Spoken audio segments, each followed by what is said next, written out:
அர்ஜுனின் மரணத்திற்குப் பிறகு முத்துவேல் பாண்டியன் தனது குடும்பத்துடன் அமைதியான வாழ்க்கையை வாழ்ந்து கொண்டிருந்தார். ஆண்டுகள் கடந்து சென்றன. எல்லாம் முடிந்துவிட்டதாக அவர் நினைத்தார். ஆனால் ஒரு புதிய விசாரணையின் போது அந்த மரணத்துடன் தொடர்புடைய சில முக்கிய ஆதாரங்கள் போலீசாரின் கையில் கிடைக்கின்றன.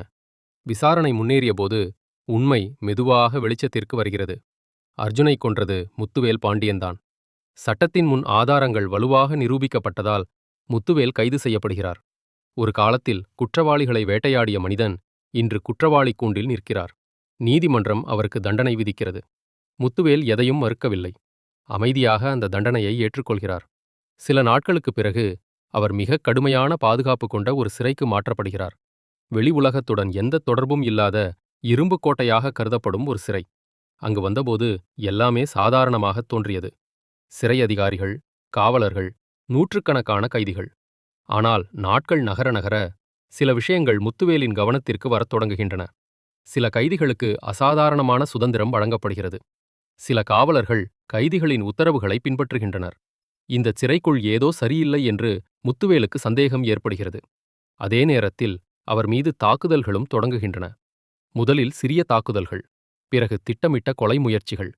யாரோ ஒருவர் அவரை உயிருடன் விட விரும்பவில்லை. ஆனால் இந்த தாக்குதல்களின் பின்னால் இருக்கும் உண்மையை கண்டுபிடிக்க முயன்ற முத்துவேல் அதிர்ச்சியூட்டும் ஒரு ரகசியத்தை அறிகிறார். அவர் இருப்பது ஒரு உண்மையான சிறையில் அல்ல. பல ஆண்டுகளாக ஒரு கொடூர குற்ற கும்பலால் கட்டுப்படுத்தப்பட்டு அவர்களே உருவாக்கி நடத்தி வரும் அவர்களின் சொந்தத்து சிறையில்தான் அவர் அடைக்கப்பட்டிருக்கிறார். சிறை அதிகாரிகள் என்று அவர் நினைத்தவர்கள், காவலர்கள் என்று அவர் நம்பியவர்கள், அங்கே இருக்கும் பல கைதிகள் கூட அனைவரும் ஒரே கும்பலைச் சேர்ந்தவர்கள். அப்போதுதான் முத்துவேல் பாண்டியன் ஒரு பயங்கரமான உண்மையை உணர்கிறார். தன்னை தண்டிக்க இங்கே கொண்டு வரவில்லை, தன்னை வேட்டையாடுவதற்காகத்தான் இங்கே கொண்டு வந்துள்ளனர்.